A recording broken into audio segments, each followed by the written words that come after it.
Dia bilang mau malah nanya. nanya. Bolak-balik Aduh, lagi. dan mabuk Terangkan mabuk itu maksudku gadung. katanya. Mabuk Apa itu gadung firman? apa Firman itu kan perkataan mabuk Tuhan. racun. Coba sebutkan Mabuk racun. sebutkan salah satu firman Tuhan. Tuhan Elohim Israel ya. Coba sebutkan salah satu. Ya, dengarkan Coba dulu sebutkan gak apa-apa. salah satu firman Tuhan yang kamu tahu. Iya. Firman Tuhan itu salah banyaknya, salah 10 malah. Bukan salah 10 itu, macam 10 ada the 10 commandment. Apa salah bahasa Inggris saya ini, Abah dosen Ardiansyah? Hah? Betul. Ini. Padahal saya ini tidak orang Madura lagi begini. Jadi maksudnya 10 kan? Udah 10 kan? ya, mengapa? Ya, 10. Sebentar. Jangan dipotong-potong kalau TikTokan itu. Sabar dulu. Mengapa ya? Firman yang 10 itu misalnya, kok 10-10-nya tidak dijadikan Allah? Seperti Yohanes 1 ayat 1, firman adalah Allah gitu loh. Yang 10 firman itu, the 10 commandment itu, kenapa tidak 10-10-nya adalah Allah? Itu loh pertanyaan saya. Kalau nggak bisa ditangkap, yo bukan mahasiswa jenengan ini. Paling SMA nggak lulus lagi. Jawab. Nah itu dia yang saya jelaskan tadi. Sebenarnya itu yang saya katakan. Itu yang saya katakan. Firman itu kan ada banyak, bukan cuma satu. Firman itu kan kata benda abstrak. Firman itu hikmat. Nasihat pun bisa. Arahan bisa. Dari yang maha kuasa. Betul kan? Benda iya bisa. Ya, jangan itu arahan. Ya, arahan dari yang maha kuasa. Baru dengarlah Israel, Tuhan itu Allah kita, Tuhan itu Esa, itu pun firman. Masih ngarang banyak ini firman ya. kan? Ya. Mengapa firman yang banyak itu tidak disebut Allah? Padahal firman yang disebut sebagai baginda Yesus itu menurut Yohanes 1 ayat 1, firman itu adalah Allah, gitu loh. Mengapa yang 10 katakanlah? Yang 10 itu tidak disebut Allah juga, gitu loh. Maksudnya paham apa mahasiswa yang drop out? Aduh, kasihan sekali saya lihat kamu ya. Enggak, kasihan gimana? Kamu ngerti yang banyak berarti. Hah? Sabda Tuhan itu banyak, bukan cuma yang 10. 10 itu salah satu dari sekian banyak. Itu salah satunya nasihat. Itu. Arahan. Begini aja analoginya. Mengapa itu tidak disebut tidak Allah juga itu? Ya, ajimat. Ini aja. Ajimat. Apa bedanya azimut dengan azimat? Nanti kelenger lagi sampean itu. Ajimatku. Jadi ginilah jimatku. Kalau azimat kau ini Tuhan ya. Jimat, kau anggaplah kau ini Tuhan. Oke? Janganlah syirik itu. Syirik. Kau gampang kau mengerti. Jangan begitu. Kau menciptakan manusia. Kau menciptakan alam semesta. Ya, tentunya kau ingin manusia ini hidup sesuai dengan apa yang kamu ingini, ya. Sesuai dengan apa yang kamu arahkan. Gak nyambung. Ya? Nah, semua pengarahan kamu itu semuanya firman. Iya. Itu semuanya firman, jimatku. Iya. Semua itu ada jutaan bisa kau keluarkan firman. Semuanya itu. Dia ini misalnya anakmu. Jurusannya. Anakmu ya. Jadi nggak nyambung. Jimatku. Gak ngerti, gak nyambung ini. Udahlah. Bang Herman, analogi presiden aja. Analogi presiden itu. Aku senang dengar. Dari Tuhan. Sama aja. Paling gampangnya. Ini aduh maafan nih Gus Ustadz Afwan. Coba Ardiansyah ini dosen kan? Coba jelaskan dulu. Nanti firman yang kamu tahu apa Ardiansyah? Apa? Begini maksudnya ya. Dicontohkan misalkan di kejadian. Kenapa kau bilang saya? Enggak, Anda kan dosen katanya. Coba jelaskan dulu apa firman yang kamu tahu. Harusnya Anda bisa membantu si jimat ini. Beda. Firman di Islam dengan firman di Kristen tuh beda. Kalau firman di Kristen firman itu adalah Allah, ya kan? Ya kan? Firman di Kristen firman itu adalah Allah. Definisi adalah itu artinya sama dengan makhluk ilahi. Berarti dia makhluk ilahi. Firman Lah ini. kalau di kitabmu gitu kok. Enggak di Coba Islam loh. Kita saya tanya. bicara Islam. Coba saya tanya. Loh, ini kan di kitabmu. Di kitabmu. Ya kan udah nanya tadi, bagaimana kalau di Islam kamu jelaskan? Oh, kalau di Islam beda. Oke. Kalau firman itu kata Ya, atau firman perintah Tuhan. Beda. Sama. Kalau di tempatmu kan bukan. Oh, Sama. enggak. Coba baca Yohanes 1 ayat 1. Coba kita baca. Ayo Yohanes 1 ayat 1. En archi en hologos, kai hologos en prostanteon, kai theos en hologos. Pada mulanya adalah firman. Firman itu bersama-sama dengan Allah. Dan firman itu adalah Allah. Sekarang saya tanya, apa definisi adalah? Maksudnya Allah atau keilahian itu Saya semuanya tanya. berurusan dengan firman. Saya tanya definisi adalah. Adalah Allah betul ilahi sebenarnya itu ya. Kalau kita Saya baca tanya teks- definisi kata adalah. Iya, sesembahan makhluk ilahi. Loh. Loh, Saya tanya definisi kata adalah kok sesembahan. kondong orang ini. Adalah kok kamu tanya adalah apalagi rupanya. Loh, lah iya. Oh, Apa paham itu. definisi adalah itu apa? Tinggal dijawab saja. Adalah itu Astagfirullah. isi mausul. Adalah ya adalah. Tinggal dijawab saja. Astagfirullah.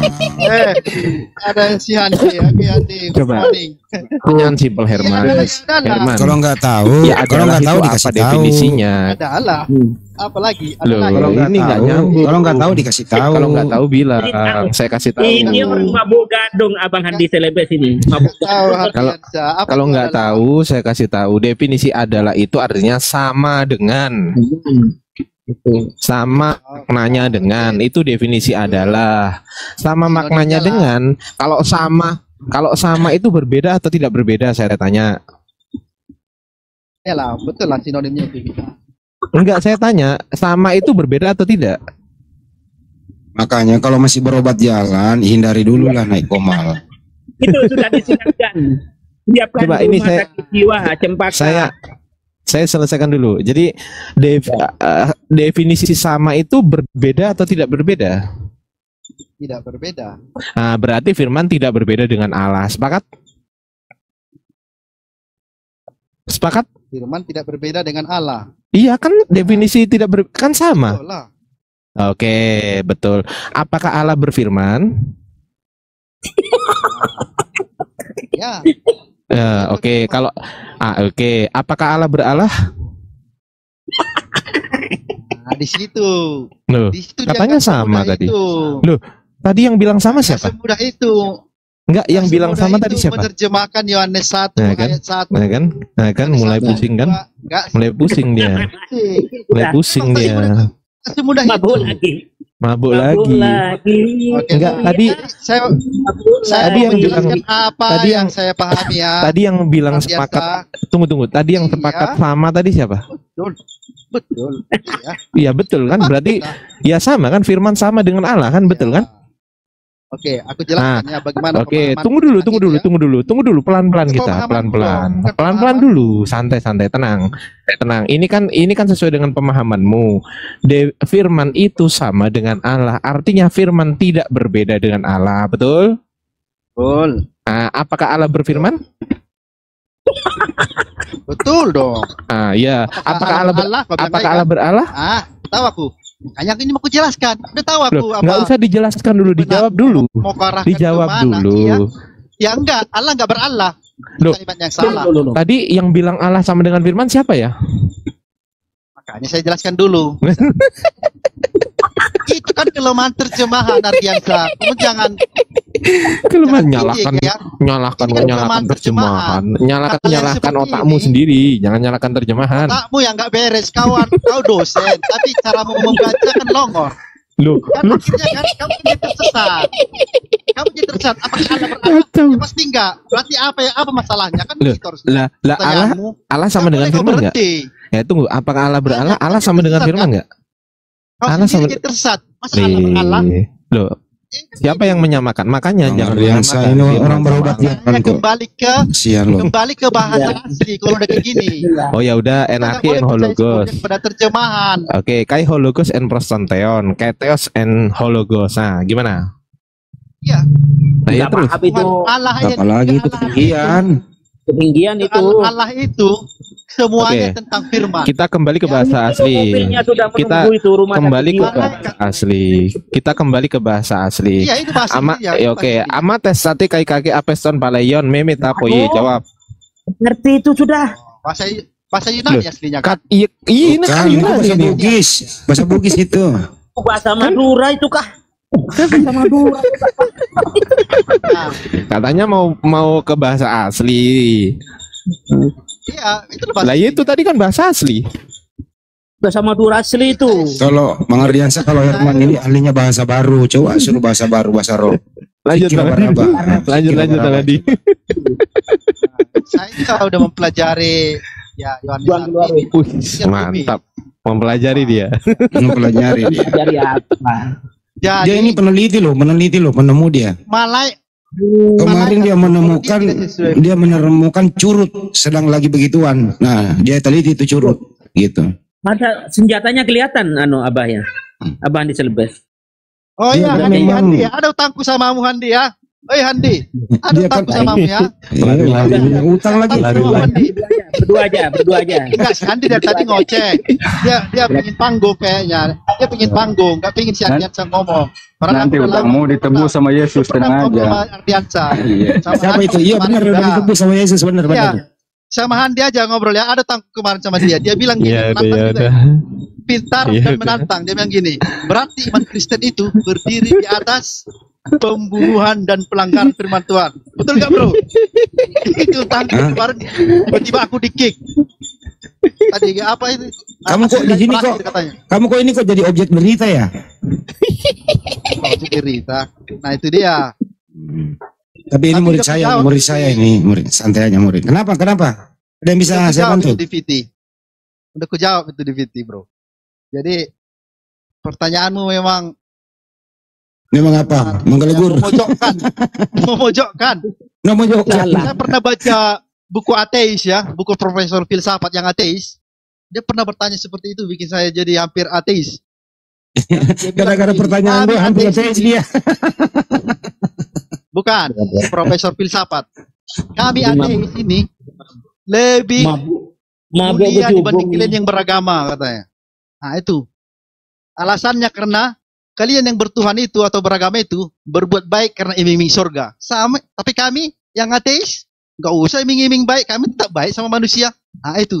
Herman lu ngomong apa sih? Gua nggak enak nggak dengerin suara lu. Lu ngomong apa sih? Nah itu dia. Jadi, Mana-mana. pertanyaan kemarin juga sama. Loh. Apa ya? Susah dijawab waktu itu ya. Tersudutkan lah dengan pertanyaan itu kemarin. Tersudutkan dengan pertanyaan. Tapi puji Bingung Tuhan, sendiri. aku udah dapat jawabannya. Belum bisa menjawab ya? Udah dapat jawabannya. Apa itu? Nggak jadi aku ini. Coba ulang dulu pertanyaannya. Apa sih? Aku juga, Hampir aku malam. gue juga udah lupa. Coba lu ulang. Capek-capek aku tadi panjang lebar kau nggak dengar itulah kau. Enggak. Kasihkan aja. Mana-mana.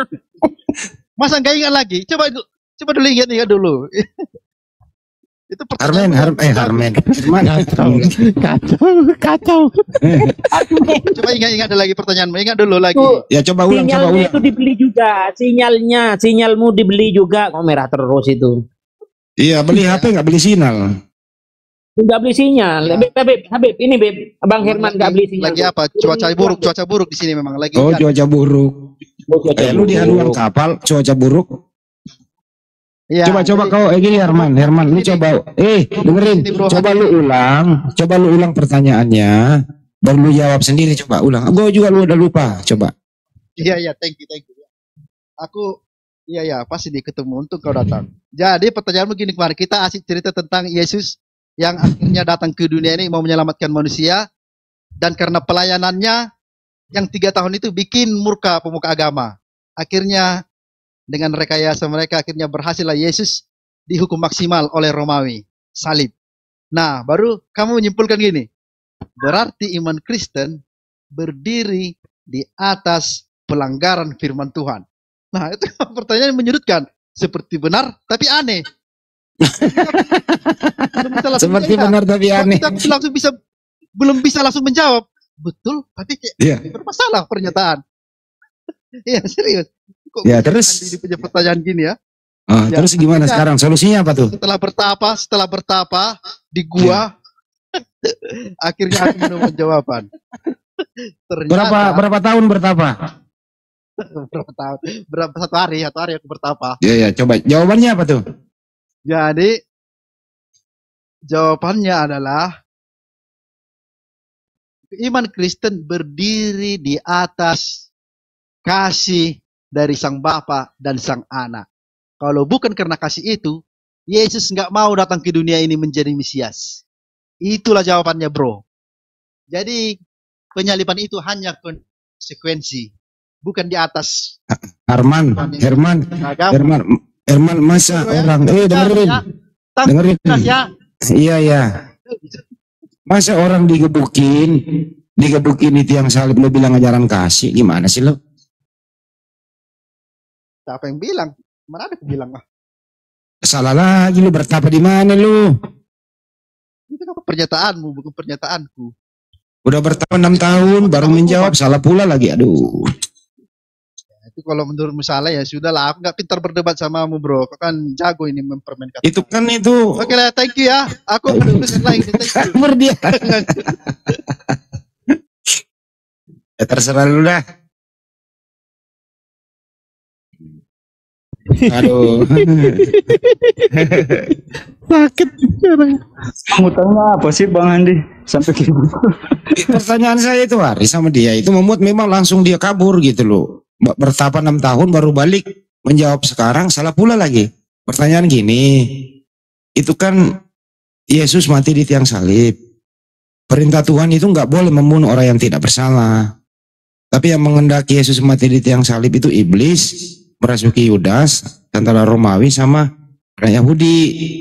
Jadi mereka ini melanggar perintah Tuhan. Terus saya tanya, kalau kau percaya penyaliban menebus dosa, imanmu berdiri di atas melanggar perintah Tuhan. Kata dia, iya juga ya. Langsung kena tuh dia tuh. Langsung kena. Baru hari ini dia jawab, salah pula lagi. Gitu. Tumen jujur. Jujur dia kalau sama gue itu nggak berani.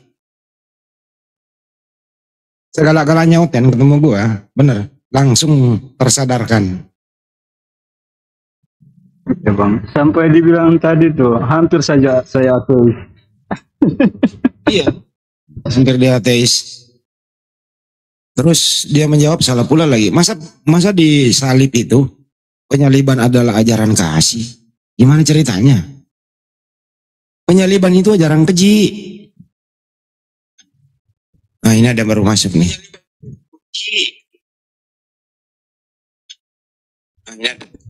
Wih, bola dewa nih. Tapi lagi dapat itu sinyalnya merah.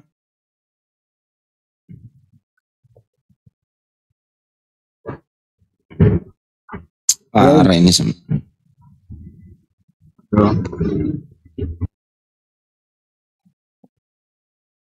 Halo. Waduh. Bang, Ya. Bang. Black. Mbak Yubi dipanggil dong. Gue lagi ngopi nih. Abu. Jauh dari berangkat kan.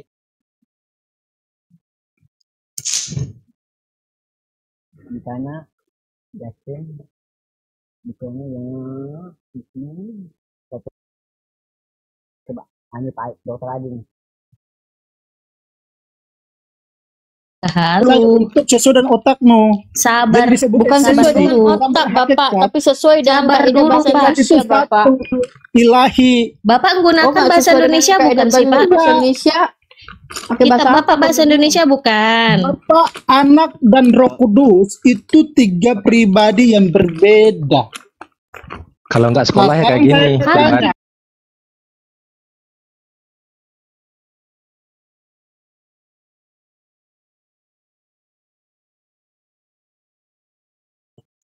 Ya itulah oten-oten gitu. Semua atau rata-rata mereka diskusi itu hanya berdasarkan insting, asumsi, tanpa diperhitungkan efek sampingnya begitu. Ibarat kata orang yang sedang sakit berat begitu, akut, dalam keadaan panik, apapun dianggap sebagai obat. Kalau kebetulan cocok, ya sembuh.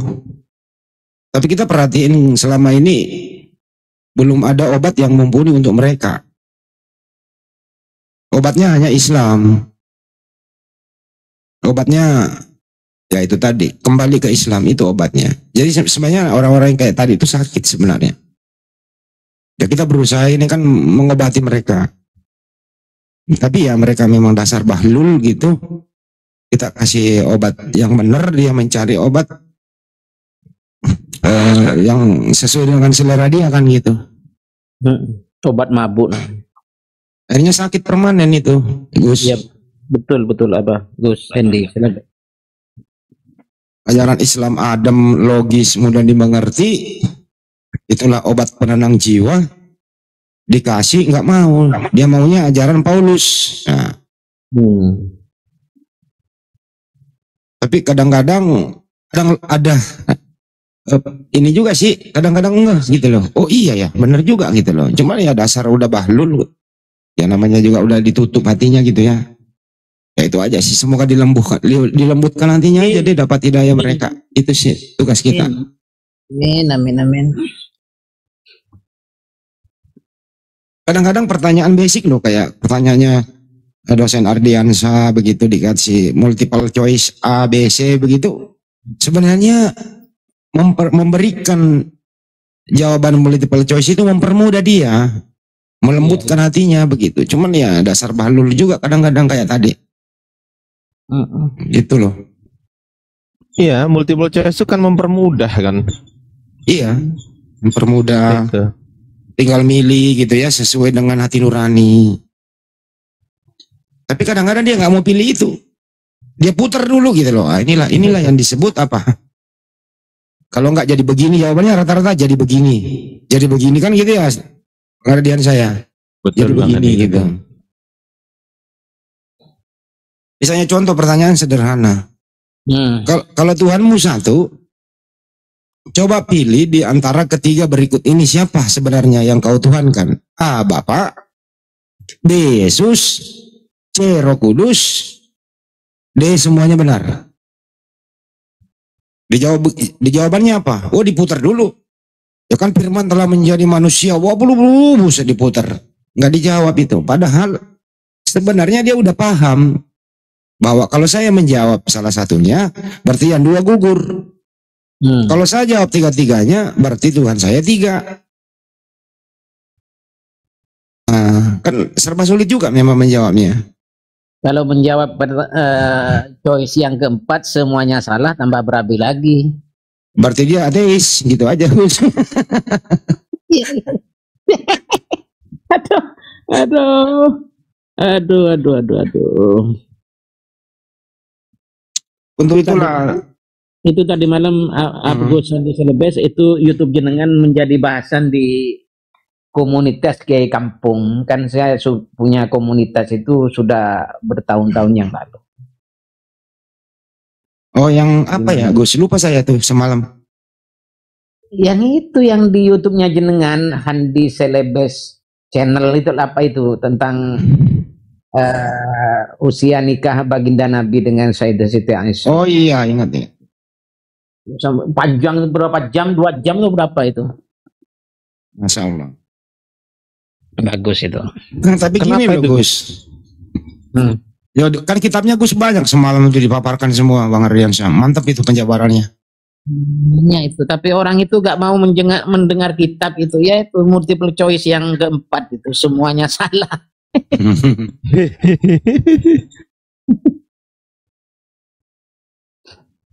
Oh, tuh bareng Ustaz Tata ya Gus ya.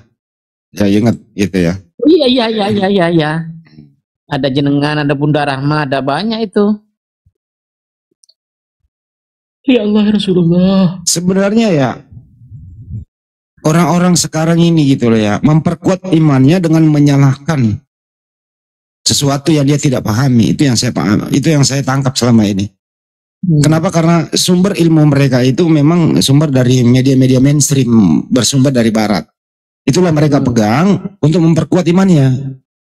Iya. Jadi pada dasarnya gini loh Gus, dia memperkuat imannya, tidak membaca kitabnya dengan jujur, tapi berusaha menyalahkan kitab orang lain. Gitu Dari loh. sumber. Dari sumber yang, ya itu. Iya. Contoh misalnya ya, para nabi sebelumnya begitu. Kita sebagai umat Islam itu, kita tidak diberi hak, malah kita dosa besar itu kalau kita menghakimi para nabi sebelumnya, kan begitu. Iya. Nah, kalau mereka di zaman sekarang ini tugasnya adalah menghakimi para nabi sebelumnya. Iya. Karena di kitabnya memang itu Gus, menuntun mereka. Nabi Lut dinista, Nabi Daud kita bersina, Nabi Lot mensinai kedua anaknya gitu. Semua nabi dinista. Nabi Musa menuhankan Yesus. Gitu loh. Isi Bible-nya itu isinya amburadul, ada persundalan, ada susunya di jama-jama, ada jakar kuda. Waduh, tadi malam ada hancur buah pelirnya, tidak boleh masuk jemaat Tuhan gitu. Belum lagi di perjanjian baru itu, kalau kaum syarat menjadi murid Yesus harus membenci kedua orang tua, ibu, saudara, membenci diri sendiri. Gitu loh. Nah inilah mereka. Jadi sebenarnya ini menghindari Bible-nya sendiri. Saya rasa ini orang semua rata-rata imannya goyang, tapi tetap ngeyel karena udah memang ditutup hatinya.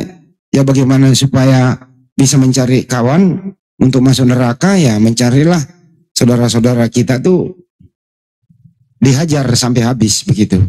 Ya alhamdulillah ada kita yang bisa melindungi saudara-saudara kita. Itulah yang disebut misionaris itu Gus. Silakan Gus. Jangan khawatir, neraka itu masih bisa nampung kok orang-orang seperti itu. Jadi tidak akan pernah kesak neraka itu. Surga pun juga begitu, seandainya mereka itu bertobat sehingga masuk surga, surga tidak akan sesak juga. Sama-sama welcome, diterima. Dia mau masuk neraka, neraka welcome. Masuk surga, welcome juga surganya. Kan begitu apa? Iya, betul. Gini loh Gus, ajaran mereka itu adalah ajaran to the point, menjanjikan seperti janji caleg. Mau rusak Bible. Jangan gitu. Jangan gitu. Saya enggak apa-apa. Enggak apa-apa sekalian kritik yang baru-baru nanti ini. Supaya jangan datang duduk dan diam dan duit gitu kan. Nah, dia harus kerja dong, kan wakil kita kan gitu. Kita juga kritis-kritis sedikit lah, nyenggol-nyenggol ke sono loh. Iya. Tapi insya Allah lah orang-orang yang penuh amanah, apalagi dari backgroundnya yang berbasis Islam ya Gus ya, insya Allah lah amanah lah mereka di sana kan gitu Gus. Amin. Bangga ada tamu. Ya siap. Pace, silakan Pace. Ya baik, selamat pagi atau siang pagi ya. Tidak. Selamat pagi menjelang malam Bang. Saya masih ikuti dulu Pak, saya belum tahu topiknya apa ini. Topiknya belum ada. Topiknya Bang. Ini topiknya Bang. Kenapa saudara Kristen kita ini gitu loh selalu mengandalkan ada tumbal darah manusia untuk menebus dosa Bang. Itu topiknya Bang. Siapa manusianya? Kristen itu kan percaya Yesus menebus dosa dengan cara tersalib gitu loh Bang. Ya itu kan iman mereka toh. Anda ini Islam atau Kristen? Saya Kristen toh. Kok iman mereka? Dialog. Mereka. Masih Anda itu iman saya gitu loh. Ya enggak apa-apa. Karena bahasa Bapak pertama kan sudah menggiring ke mereka, ada kalimat mereka, makanya saya sambung juga. Mereka itu termasuk Anda kalau Anda Kristen bro.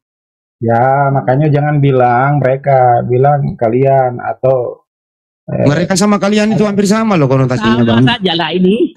Mulai mabuk Lah, lagi. mereka dan Mulai kalian mabuk. beda. Mereka dan kalian itu beda gimana sih? Kalian itu melibatkan saya. Orang kedua Ngalah aja Bang Adi, ya udah ngalah aja. Iya, iya. Ya udah ngalah aja, ya udah nggak apa-apa, nggak apa-apa. Ya ya udah Dosen maju, Pak dosen. kamu. Dosen maju, Pak dosen. Enggak, Ini aja. Bang Adi lanjut. Ya udah kamu deh, Saya kamu gitu aja. permen lah. Jangan Nggak kayak paham anak kecil kita terus dan kami. permen satu-satu. Nggak paham kita dan kami. Kami diibaratkan kalian. Ya sudah. Lanjut aja. Ngalah aja Gus, nggak apa-apa. Ya udah Pak C, ya udah. Saya ngalah. Monggo, Oke, Pak kita J, Pak J. ngalah Pak C sekarang gini. Kenapa Anda percaya ya ada penyiksaan satu manusia di tiang salib, penyiksaan minum anggur asam, dieksekusi, ditumpahkan darahnya begitu, dieksekusi oleh penjajah.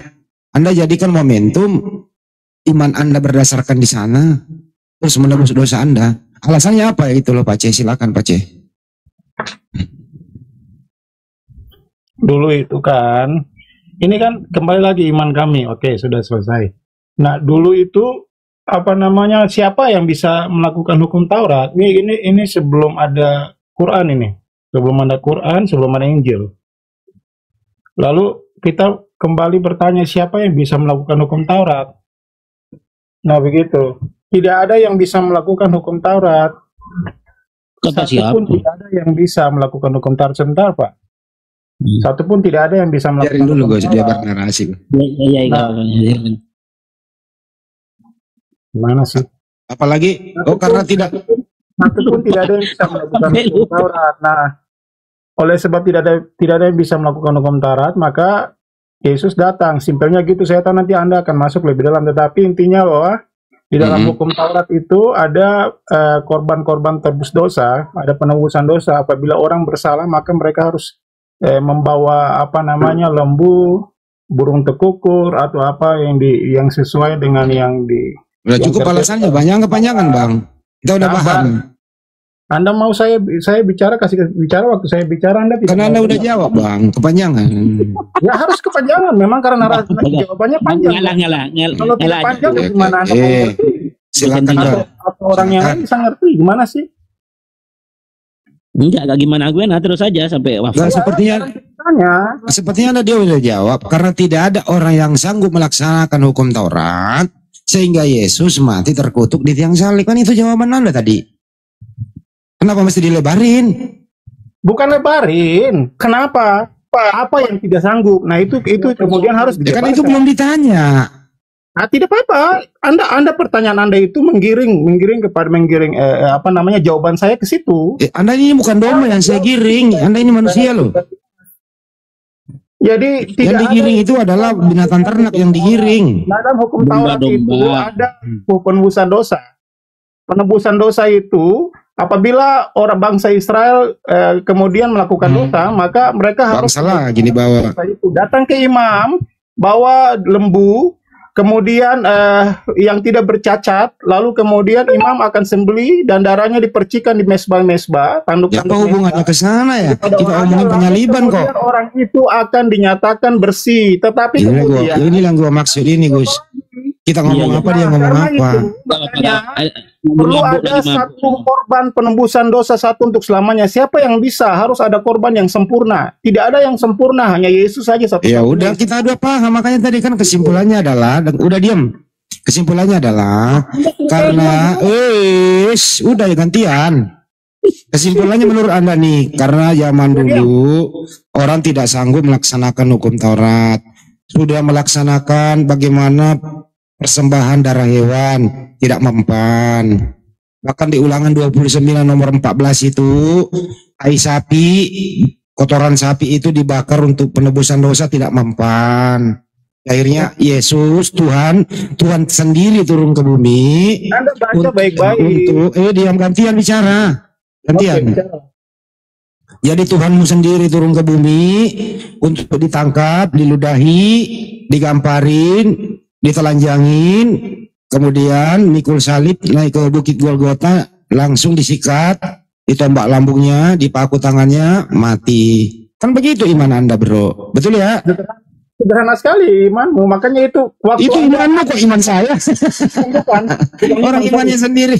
waktu Anda menarasikan seperti itu, pikiran Anda maksud saya, menarasikan seperti itu langsung menjelaskan kepada saya bahwa Anda sebenarnya tidak mengerti. Udah. Loh, orang datanya di Bible ada begitu. Tai sapi atau kotoran sapi Anda maksudkan aja itu sudah menjelaskan Anda tidak mengerti, bukan kotoran sapinya, bro. Ulangan 29:14. Tintanya harus dibakar sampai habis. Harus dibakar, tidak boleh sisakan apa-apa. Bahkan sampai kotoran pun tidak boleh disisakan. Itu memang perintah. Saya baca ya.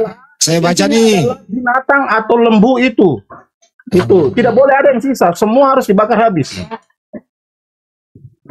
Amin. Jadi masa Anda menyoroti tai sapi, loh, bodoh sekali otak Anda.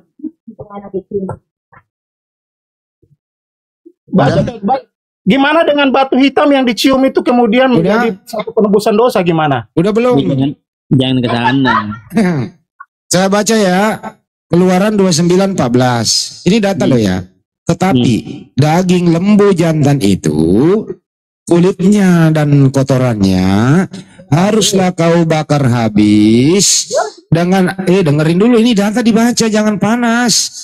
Dengar, gaya orang baik-baik itu, bro. Tidak ada orang bisa mendengarkan dengan baik sambil dia bicara. Oh, saya dengar. Pasti salah tangkap. Mendengarkan itu bukan pakai mulut, tapi mendengarkan pakai kuping. Oke? Saya ulang kembali. Ulangan 29:14. Tetapi daging lembu jantan itu, kulitnya dan kotorannya haruslah kau bakar habis dengan api di luar perkemahan. Itulah korban penghapus dosa. Kalau dibalik dari kanan ke kiri, korban penghapus dosa adalah tai sapi yang dibakar di luar perkemahan. Itu. Jelas tuh datanya? Terlalu bodoh sekali ini otak. Belum membaca data kok disikiran bodoh. Baca, Anda waktu sedang bicara, saya sedang baca. Anda baca di bagian atas. Ya, coba baca. Kata itulah artinya semua praktek yang dilakukan itulah yang kemudian menjadi korban penghapusan dosa. Jadi bukan hanya berfokus kepada tai sapi dan kulit. Bodoh sekali. Coba perhatikan baik-baik tai sapi. Tulisannya. Iya. Tapi daging lembu jantan itu kulitnya dan kotorannya haruslah kau bakar habis dengan api di luar perkemahan. Itulah korban penghapusan dosa. Kata itulah menjelaskan semua praktek dari atas, ayat dari atas sampai ke bawah. Terakhir. Oke, kalau begitu saya tanya, data yang kita baca, apa yang dipakai sebagai korban penghapus dosa? Apa yang dipakai? Silakan. Bingung. Maksudnya gimana? Ya. Apa yang dipergunakan sebagai korban penghapus dosa? Apa saja? Silakan. Kalau Anda sudah baca ayat 1. Ya silakan jawab. Ekor lembu jantan, bro. Apa? Seekor lembu jantan dan 2 ekor domba jantan yang tidak bercacat. Oke, baik, udah dijawab. 2. Apa fungsi kulit dan kotorannya ini? Fungsinya apa? Fungsinya bagaimana? Itu artinya bahwa tidak boleh menyisakan kulit ataupun kotoran. Semua harus dibakar habis, gitu loh. Tujuannya dibakar habis untuk apa? Anda tanya sama Tuhan. Tuhan untuk menghapus dosa, jawabannya ada itu. Jawabannya ada, untuk menghapus dosa. Gimana sih lo? Diam dulu dong. Semua, jadi maksud saya Anda tanya kepada Tuhan. Jadi maksud Tuhan adalah apa yang korban yang kemudian dikorbankan itu harus dibakar habis. Ya udah cukup, kita kembali ke Yesus. Oke. Siapakah atas perintah siapa? Dengerin, kita ke Yesus ya. Atas perintah siapa? Atas kehendak siapa? Yesus mati terkutuk di tiang salib. Silakan. Harus ada korban penghapusan, bro. Pasti nggak dijawab nih, pasti diputar nih. Harus ada korban penghapusan dosa. Pasti diputar nih. Dan saya bilang dulu, ntar Anda tanya baru saya jawab lagi. Saya ulang ya. Yesus itu mati terkutuk di tiang salib menebus dosa. Pertanyaan sederhana. atas kehendak siapakah ini terjadi? A. Kehendak Paulus. B. Kehendak iblis. C. Kehendak Yudas. D. Kehendak Tuhan. Yang mana? Kehendak Tuhan. Yohanes Silakan cari datanya, boleh membunuh orang yang tidak bersalah. Silakan. 16. Silakan baca. Karena begitu besar kasih Allah akan dunia ini sehingga Ia mengaruniakan anaknya yang tunggal, supaya barang siapa yang percaya kepadanya tidak binasa, melainkan beroleh hidup yang kekal. Oke, jadi penyaliban itu adalah karunia ya. Karunia apa, Bro? Dalam konteks apa? Kalau bicara karunia luas. Makanya dengarkan dulu pertanyaannya, lu salah jawab. Siapa yang menghendaki Yesus mati terkutuk di tiang salib menebus dosa Anda? Siapa? Silakan. Tuhan kemudian harus turun ke dalam dunia ini untuk menebus dosa. Dosanya seperti apa? Dia harus dijawab kan, diputar kan.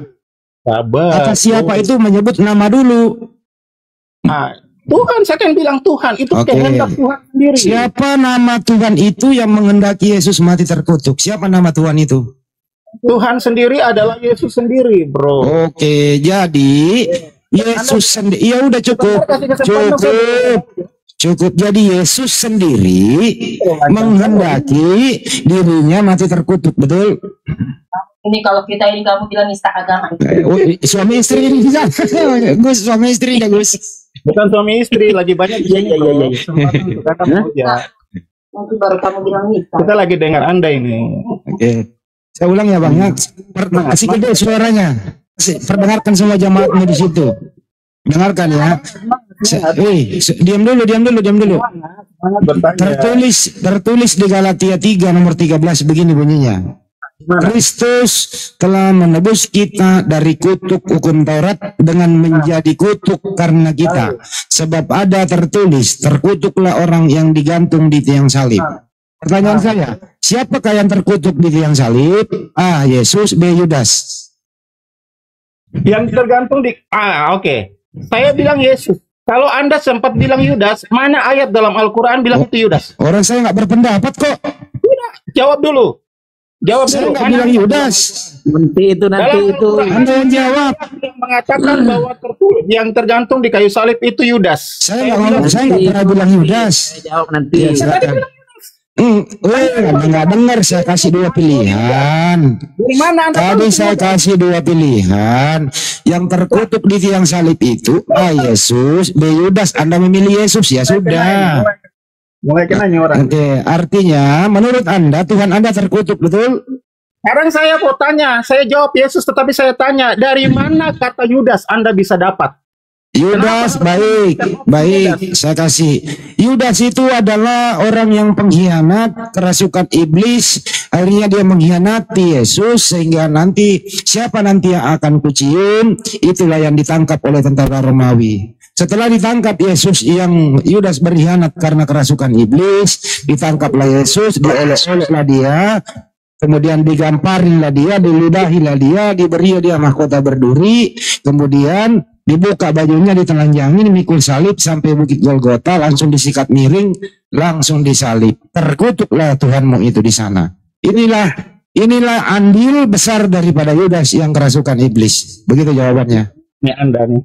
Hebat kan jawabannya Yudas? Termakan Anda. Termakan. Sekarang saya mau tanya, saya tidak pernah dan kami orang Kristen tidak pernah bilang itu Yudas. Kenapa Anda memberikan opsi Yudas? Ini pertanyaannya. Oke, saya jawab. Kenapa Anda memberikan opsi Yudas, Bro? Ya terserah saya dong. Kenapa lu melarang memberi opsi? Ini beri opsi kok marah? Nggak apa-apa.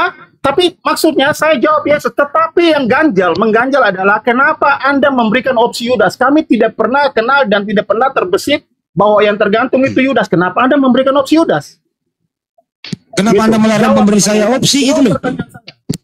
Ya saya jawab ya. Tetapi tidak mau ditanya. Iya saya menjawab, tapi Anda kok ngomong terus. Iya, Anda diam ya. Kenapa saya memberi, ini siapa sih berisik? Pak Gudang. Kenapa saya memberi opsi Yudas?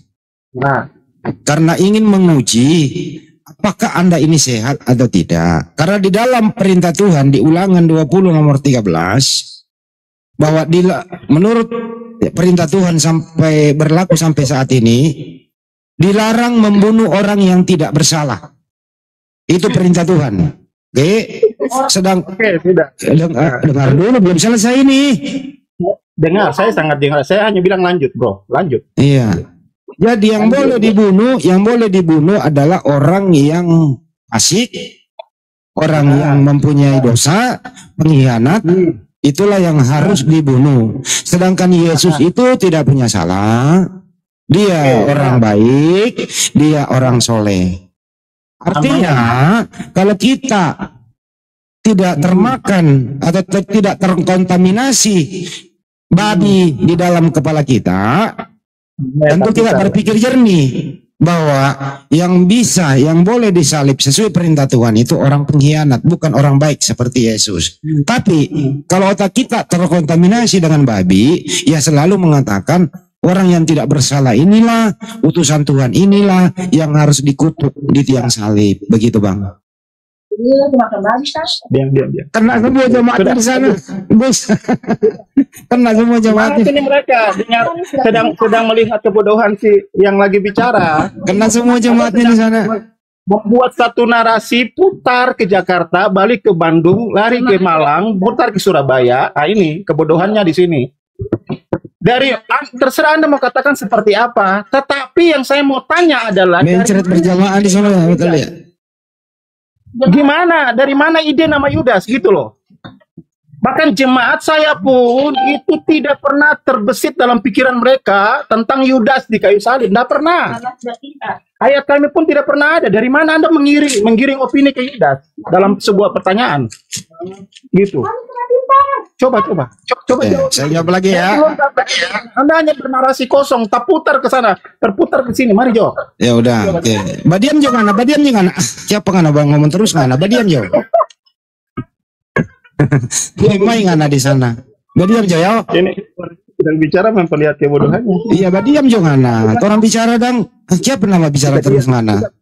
Badiam juga ngana. Jangan sampai orang bikin terabe mulut pengana itu. Diam Jo. Ya. Saya kasih tahu orang Papua ini paling keras. Jadi kau bikin terabe kan? Sudah dulu. Pace sebentar dulu Pace. Dengar dulu Pace ya. Kita baik Pace. Kita bersahabat ya Pace. Oke, saya juga bersahabat Pak. Ya, oke. Jadi gini Pace. Perintah Tuhan itu Pace. Saya ulang kembali sekali lagi ya. Perintah Tuhan itu nggak boleh membunuh orang yang tidak bersalah. Kita kalau masih normal sebagai umat Islam sangat mengimani, menghormati anaknya Maria Yesus Amasia itu mulia, tidak berdosa, selalu dilindungi oleh Tuhan. Jadi tidak pantaslah dia mati terkutuk di tiang salib. Menurut Ulangan 21 nomor 2, di sana itu orang yang tersalib terkutuk adalah orang yang pemakan suap, orang fasik, orang pengkhianat. Itu perintah Tuhan, yang boleh disalib adalah orang pengkhianat. Sedangkan Yesus enggak gitu loh. Jadi ini saya hanya mau meristat otaknya Pace dan jemaatnya di sana bahwa hilangkanlah doktrin di kepala itu membunuh anaknya Maria yang tidak punya salah. Dia kan nggak punya salah. Apalagi iman Anda ini, Tuhan Anda itu diperlakukan secara tidak hormat, dipermalukan. Endingnya itu diberi anggur asam, ditombak lambungnya, diikat di paku, mati terkutuk. Ini kan Anda ini menghakimi anaknya Maria. Iman Anda ini salah. Itu loh Bang Pace ya. Jangan lagi lah Anda mengatakan Yesus itu terkutuk di tiang salib. Nanti ketemu ibunya Pace diomelin sama Bunda Maria. Oke? Sudah bro. Jelasnya Pace? Ya sudah, silakan. Anda bernarasi putar dan tidak menjawab pertanyaan saya bro. Anda bilang yang disalib adalah penyuap dan pengkhianat. Oke, kembali kalau begitu mengarah ke yang tadi pertanyaan Anda, dan Anda mengambil satu opsi yaitu Yudas. Dari mana Anda sempat bisa berpikir tentang Yudas? Yudas yang disalib. Dari mana, bro? Apa dasarnya, bro? Gitu. Saya jawab ya langsung. Putar kemari. Saya jawab langsung. Dasarnya adalah Ulangan 20 nomor 13, dilarang membunuh orang yang tidak bersalah. Ya. Tidak ada nama Yudas di dalam Ulangan. Stop ngaur. Di mana dasar Anda bicara, bro? Kalau begitu saya balikin. Yesus tidak pernah mengaku Tuhan. Kenapa Anda tuhankan? Anda terlalu banyak bicara dari tadi. Saya hanya minta jawab saja. Apa dasar Anda bilang yang digantung itu Yudas? Apakah di Quran? Mana dalilnya? Nggak usah pergi ke Quran. Ya oke, saya jawab ya. Anda bisa membahas kitab saya tidak bisa bertanya dari dasar Anda dari kemudian. Di Al-Quran tidak menyebut di Al-Quran tidak menyebut Yudas, tidak menyebut nama. Kalau gitu jangan bicara, Anda sudah salah. Sudah salah. Di Bible Anda gantian Pak C. Pak C ngomong Teus. Pak C ngomong Teus. Gini loh Pak C, di Bible Anda itu ada namanya Yudas. Oke, di Al-Quran nggak tertulis nama Yudas. Jadi makanya membahasnya harus pakai Bible. Yudas itu siapa sih? Nah, Yudas adalah seorang pengkhianat, kerasukan iblis. Yesus siapa sih? Yesus itu orang baik, orang soleh, ya, dikaruniai oleh Tuhan, gitu ya. Jadi yang boleh disalib berdasarkan perintah Tuhan adalah pengkhianat. Kenapa? Perintah Tuhan jelas di Ten Commandment dilarang membunuh, apalagi membunuh orang yang tidak bersalah. Artinya apa? Kalau ada iman seseorang berdiri di atas pembunuhan Yesus di tiang salib, gantian dulu, dimit dulu dia. Moderator dimit dulu dong. Jadi kalau ada iman berdiri di atas ya pembunuhan Yesus di tiang salib, ini artinya iman adalah iman berdasarkan iman iblis. Karena yang terlibat dalam pembunuhan Yesus adalah iblis dan Yudas, gitu loh. Jangan takutlah, jawablah bro. Ini dan dalil Anda. Ini saya lagi jawab, kok Anda nggak dengar gimana sih? Terlalu banyak bicara Anda. Gantian bicara Pak C. Saya bicara, Anda diam. Anda bicara, saya diam. Narasi Anda. Anda terlalu banyak bicara. Kenapa nggak bisa diskusi orang kayak gini ya? Gantian bicara Pak C. Atau gini, kita kasih kesempatan kamu bicara dulu baru saya. Jangan bareng-bareng Pak C. Santai. Saya tidak mau banyak bicara. Saya hanya tanya, dari mana Anda kita pikirkan bahwa yang disalibkan itu Yudas? Dari mana? Dari mana? Boleh saya jawab, tapi kalau itu tidak menjawab pertanyaan. Iya, kalau saya jawab, Pak C diam. Oke. Saya diam, tetapi tolong menjawab. Jawab. Jangan putar. Ini saya lagi menjawab. Ada sedang membuat satu opini lari dari pertanyaan saya. Saya lagi menjawab Pak C. Enggak, saya lagi nggak boker ini. Saya lagi menjawab. Oke. Dasarnya saya mengatakan Yudas mati terkutuk di tiang salib. Dasarnya pertama, perintah Tuhan tidak boleh membunuh orang tidak bersalah. Itu dasar yang paling basic. Ciri-ciri orang yang itu ngomong lagi dia nggak bisa diskusi ini orang ini. Ya, ciri-ciri orang yang mati terkutuk di tiang salib adalah satu, orang fasik, pemakan suap, pengkhianat. Ciri-ciri orang yang tidak harus disalib, harus diselamatkan adalah orang baik, orang soleh, doanya selalu diterima, dan dia adalah utusan Tuhan, wakil Tuhan di muka bumi. Siapakah orang fasik itu? Menurut informasi yang kita baca, siapakah pengkhianat itu? Menurut data yang ada di Bible, Yudaslah sang pengkhianat ini. Ketawa dia. Ketawa dia. Ketawa dia. Ketawa dia. Mulai terguncang ini. Terguncang dia.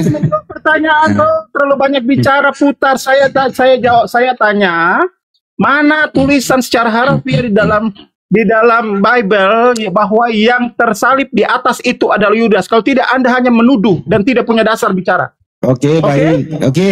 Sekarang orang bisa melihat dan menonton mana yang pintar dan mana yang on dalam berbicara. Oke? Anda sedang memutar-mutar dan coba lari dari pertanyaan saya. Jawaban Anda sama sekali hanya full asumsi Anda dan bukan jawaban, gitu. Biasa pakai dalil. Sudah, ya di mute.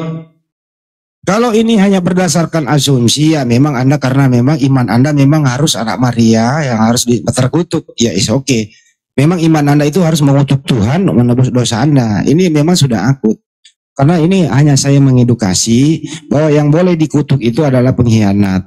Kalau Anda meminta tertulis secara langsung Yudas yang disalib, itu tidak ada tertulis seperti itu. Berbicara itu, berdiskusi itu kita runut dari A sampai B, sampai Z dan seterusnya begitu. Kalau Anda minta secara tertulis, bubar Kristen di Indonesia ini, di dunia ini, karena Anda menuhankan Yesus, tidak ada tertulis Yesus mengklaim dirinya Tuhan. Tidak ada statement Yesus berkata, aku Tuhan sembahlah aku. Hanya penafsiran saja. Jadi kalau Anda minta secara tertulis, bubarlah Kristen itu. Kalau hanya bertawaskan letter test. Karena di dalam Bible Anda itu hanya penafsiran pendapat, dan seterusnya. Sehingga Yesus itu Tuhan.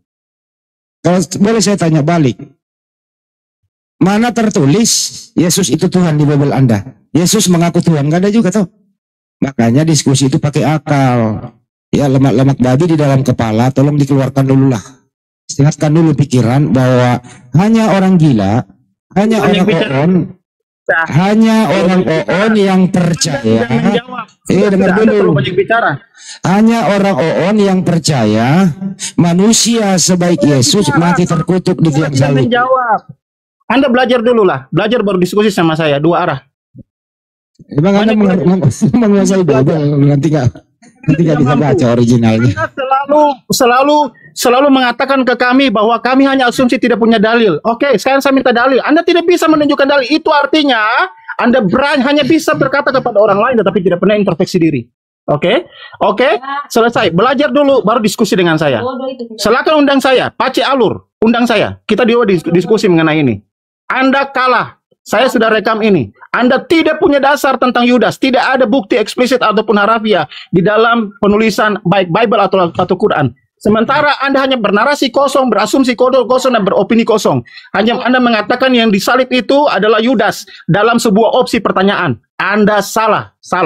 Baik, saya undur diri. Tolong belajar banyak lalu undang saya. Kenapa kabur?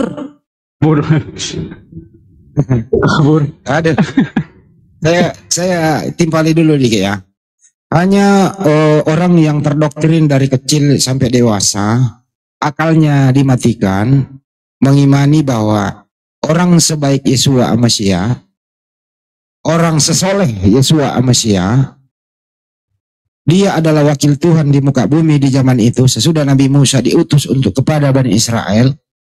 Sebagaimana Ibrani 5 nomor 7, dengan ratap tangis sebagai manusia, doanya selalu diijabah. Bahkan sebelum mendengarkan kabar dia akan disalib, dia ke Bukit Getsemani, semalaman dia berdoa bersama murid-muridnya. Sampai datang malaikat memberikan dia kekuatan, dan sampai keringat seperti darah jatuh ke tanah. Apa isi doanya di sana? Bahasa sederhananya adalah, andaikan salib ini, andaikan cawan ini berlalu dariku, bukan kehendakku ya Allah, tapi hanya kehendak-Mu lah. Apa kata Yesus bersama muridnya di sana semalaman dia berdoa? Dia pasrahkan hidupnya kepada yang mengutus dia. Tapi sebagai utusan Tuhan, berdasarkan statementnya dia sendiri, doanya insya Allah selalu diijabah. Artinya apa? Yeshua Amasya, anak kesayangan Maria, utusan Tuhan untuk Bani Israel, diselamatkan dari penyaliban. Yang disalib adalah berdasarkan Ulangan 21 nomor 2, adalah orang yang pemakan suap, pengkhianat, kerasukan iblis. Inilah yang harus disalib. Jadi Tuhannya yang tadi ini, Tuhannya mereka ini adalah Yudas. Karena kagak mungkin anak Maria yang begitu disayangi oleh Tuhan disalib. Perintah Tuhan tidak boleh membunuh orang yang tidak bersalah. Jadi kalau ada iman yang berdiri di sana, imannya berdiri di atas pelanggaran perintah Tuhan. Tidak ada memang tertulis secara letter test bahwa Yudas lah yang disalib. Tapi kalau memakai akal sehat sebagai manusia yang normal, tentu tidak menghendaki orang dibunuh tanpa sebab, apalagi orang yang tidak bersalah. Nah, inilah iman-iman mereka ini doktrin. Mereka harus mengatakan Yesus utusan Tuhan harus mati terkutuk di tiang salib. Nah, ini namanya iman enggak? Ya itulah. Untuk itu teman-teman, semoga mereka tercerahkan. Terima kasih. Bang Andi, boleh saya bertanya Bang Andi? Silakan Bang. Pertama saya membuat pengakuan dulu Bang Andi ya. 2 kali saya nyoba naik di komalnya orang Kristen tuh, teman-teman Kristen. 2 kali juga saya ini bisa dikatakan babak belur. Naik vokalnya Bang, naikin lagi vokalnya. Oke, sebentar. Ini sudah cukup? Kurang nendang Bang, saya juga nggak terlalu dengar, kurang nendang, nggak apa-apa lah. Ini udah cukup Bang? Nah ini baru cakep.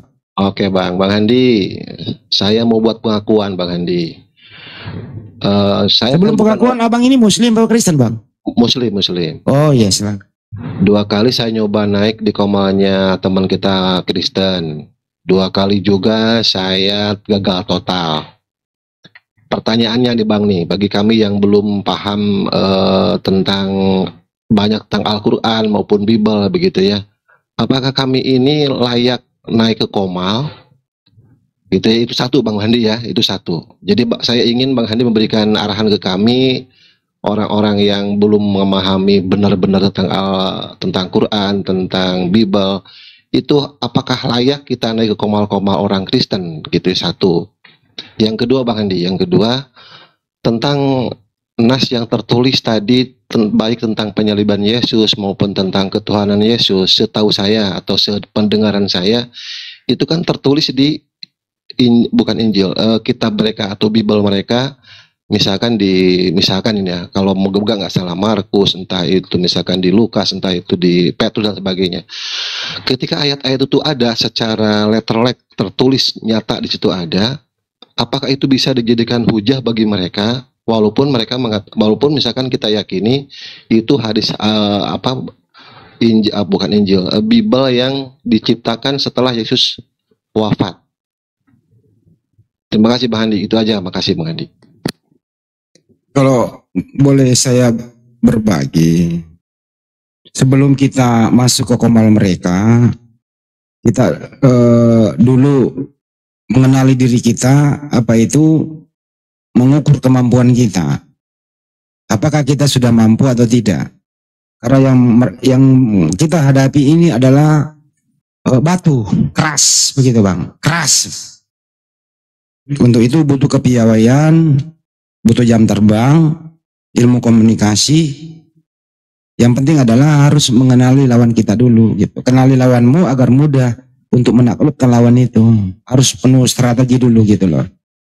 Saya tidak melarang abang, tapi kriterianya kalau bisa seperti itu. Saya aja sendiri bukan nggak berani, tapi buang-buang waktu. Karena yang kita hadapi adalah tembok yang begitu gigih. Susah untuk ditembus. Gitu ya Bang. Jadi piawai, kenali lawan dan kenali diri sendiri. Apakah kita udah mampu atau tidak? Siap, itu Bang. Dari saya Bang. Siap Bang, paham Bang. Saya sangat paham. Yang kedua Bang, pertanyaan kedua Bang, silakan. Sudah berusaha mencarikan hal yang spesial juga buat kalian. Kalian dapat banyak hal yang kalian. Jadi saya simpulkan dulu yang tadi ya, bahwa berdasarkan data yang ada di Bible, begitu ya, perintah Tuhan itu sampai detik ini, terutama yang ada di perjanjian utama Yudaisme itu, di Ulangan 20:13 dilarang membunuh, Ten Commandment itu 10 perintah Tuhan masih berlaku sampai saat ini, baik yang ada di Al-Quran maupun yang diimani oleh Yudaisme. Sepanjang manusia normal, manusia normal pasti mengiyakan dilarang membunuh orang yang tidak bersalah. Pasti mengiyakan, kecuali orang gila. Detik ini siapapun yang membunuh orang yang tidak bersalah pasti kena hukum. Baik hukum yang berlaku di negara ini maupun di hari kemudian nanti. Itu abadi. Sepanjang hayat masih dikandung badan, manusia ini normal, pasti manut atas perintah Tuhan, dilarang membunuh orang yang tidak bersalah. Tapi iman saudara kita tadi itu boleh membunuh orang yang tidak bersalah. Ini namanya imannya berdiri di atas pelanggaran perintah Tuhan. Dengan mempergunakan iblis, Yudas, Kayapas, dan Romawi. Itu iman mereka. Kita hanya berusaha bahwa kembalilah ke jalan yang benar. Yang disalib itu bukan orang seperti ciri-ciri Yesua Mesia. Karena dia orang baik, orang soleh, dan seterusnya. Yang boleh disalib terkutuk adalah orang fasik, pengkhianat, kerasukan iblis. Siapakah itu? Ya Yudas. Mudah gitu loh. Kita hanya ingin mengembalikan dia bahwa tolonglah jangan sampai Anda dimintai pertanggungjawaban nanti di Matius 7 gitu ya, 21 sampai 23. 23-nya Yesus nanti berkata, "Lenyahlah kau di hadapanku, kau sekalian pembuat kejahatan." Kita hanya ingin meluruskan gitu loh. Ini perlu kita luruskan tiap hari kepada saudara-saudara kita yang terlanjur terdoktrin mengimani bahwa anak kesayangan Maria inilah yang mati terkutuk di tiang salib. Kalau ini iman Anda berdiri di atas pelanggaran perintah Tuhan. Sederhana ini barang. Tapi kalau Anda nggak menerima, malah berkata mengembalikan saya yang bodoh, ya biar orang netizen yang menilai sebenarnya siapa yang hatinya, siapa yang ilmunya mumpuni untuk berdiskusi, siapa yang iman buta. Berdasarkan kesimpulan saya, imani saja memang sulit untuk disembuhkan. Tapi tetap kita harus bersemangat. Ada kok yang bisa sembuh. Buktinya banyak yang kembali ke Islam. Kira-kira begitu. Bang Handi, pertanyaan kedua saya itu tadi adalah ketika teman-teman Kristen mengangkat ayat-ayat dari Bible, karangan misalkan Markus, kemudian Lukas dan seterusnya, yang menyatakan ayat-ayatnya secara letterlock menyatakan adanya penyaliban dan adanya penyaliban lah misalkan gitu. Itu kira-kira bagaimana Kang? Bang, itu contohnya. Apa Bang? Aku nggak paham Bang. Apa maksudnya? Ketika teman-teman Kristen mengangkat informasi penyaliban Yesus ada dalam kitab Bible mereka, dalam Markus, misalkan dalam Lukas, apakah itu tidak bisa dijadikan sebagai hujah bagi mereka? Terima kasih. Mengenai penyaliban Yesus itu kan ditulis setelah Yesus nggak ada di muka bumi. Mari kita cek bagaimana Lukas pembukaannya gitu ya. Teofilis yang mulia, dia akan mengadakan penelitian, menanyakan saksi, kemudian dibuatkan surat. Jadi penyaliban-penyaliban yang tertulis di kitab mereka itu ditulis setelah Yesua Masih nggak ada di muka bumi. Kita cek original teksnya saja. Penyampaian ini bersifat berita. Bukan berdasarkan firman Tuhan. Inilah yang dikumpulkan di kanon, kemudian inilah yang bisa disebut yang ada adalah perjanjian baru di Bible. Apakah bersanad? Tentu tidak. Semua yang dia omongkan itu tidak tersambung kepada pengajaran Yesua Mesia. Yesua Mesia mengajarkan untuk Bani Israel. Dia utusan Tuhan. Kamu udah dijelaskan tadi. Tidak mungkin dia yang disalib. Untuk itu Bang, ya mereka memang sulit untuk dikendalikan, tapi ada kok yang bisa untuk diajak damai. Makanya teman-teman yang mualaf itu, mereka itu memeluk Islam bukan mempelajari Al-Quran dan hadis, tapi mereka mengeluarkan doktrinnya dulu, mempelajari Bible dengan jujur, akhirnya mereka kembali ke Islam. Itu loh Bang, kira-kira informasinya ya. Mudah-mudahan bisa edukasi lah. Kita ini tugas kita menyampaikan loh, menyampaikan kepada mereka. Nggak dipaksa kok. Itu kira-kira Bang. Ya Bang, bagaimana jadi caranya mengedukasi mereka bahwa perjanjian baru itu bukan Bible yang harus mereka patuhi. Perjanjian baru itu di sana ada sisa kebenaran. Ada sisa kebenaran pengajaran-pengajaran Yesus di sana. Tapi ada juga penambahan oleh penulis begitu. Coba cek aja Markus, penambahannya itu banyak banget. Coba tes bagaimana Lukas, bagaimana Yohanes, mimpi di Pulau Patmos, bagaimana tulisan Paulus yang begitu indah buat mereka adalah firman Tuhan. Siapa Paulus ini gitu. dengan penekanannya terkutuklah orang yang digantung di tiang salib, begitu. Di sana kan intinya Galatia 3 nomor 13. Kristus telah menebus kita dari kutuk hukum Taurat dengan menjadi kutuk karena kita. Sebab ada tertulis, terkutuklah orang yang digantung di tiang salib. Tadi si Paja mengakui loh bahwa Tuhannya terkutuk. Nauzubillah min zalik. Kalau iman seperti itu, saya hanya tadi meluruskan bahwa Yesus itu nggak dikutuk, bro. Nggak pantas dia dikutuk. Ya memang imam-imam kayak si Pace ini iman dirasuki kutukan gitu loh. Susah loh itu untuk diterangin sama mereka. Ya, tapi ya tetap kita edukasi mereka, jangan bosan. Yang penting jangan ada statement tanpa data. Nanti Anda dikit balik. Apalagi monolog seperti ini, Anda kan bertanya. Ya saya jawab berdasarkan data saja. Nah kalau di luar nanti sana ada yang mau melaporkan saya, Andi Selebes begini ya di persidangan, ya saya kasih data. Gitu loh. Kira-kira gitu Bang. Iya betul-betul Bang. Saya alami itu. Makasih Bang atas pencerahannya. Saya mau izin turun ya. Bang Gudang, saya lihat di follower Abang banyak yang akun palsu Bang. Di unfollow aja Bang. Loh, itu saya coba Bang Juma semua sama Bang Handi dan teman-temannya. Ya, itu bukan akun-akun Bang. Di follow yang akun sedang tampil di room, yang sedang bicara Bang. Jangan yang akun yang lewat Bang. Sekian dulu ya teman-teman diskusi kita pada siang kali ini. Saya Hanis Lebes bersama Gus Romli bersama dosen Adriansa. Sekiranya ada kata hilap dari kami, untuk Pace juga spesial untuk Pace dan yang lain. Ya kalau kami ada sekiranya Anda anggap hilap, ya kami mohon maaf lah. Ini hanya diskusi, iman Anda lah begitu.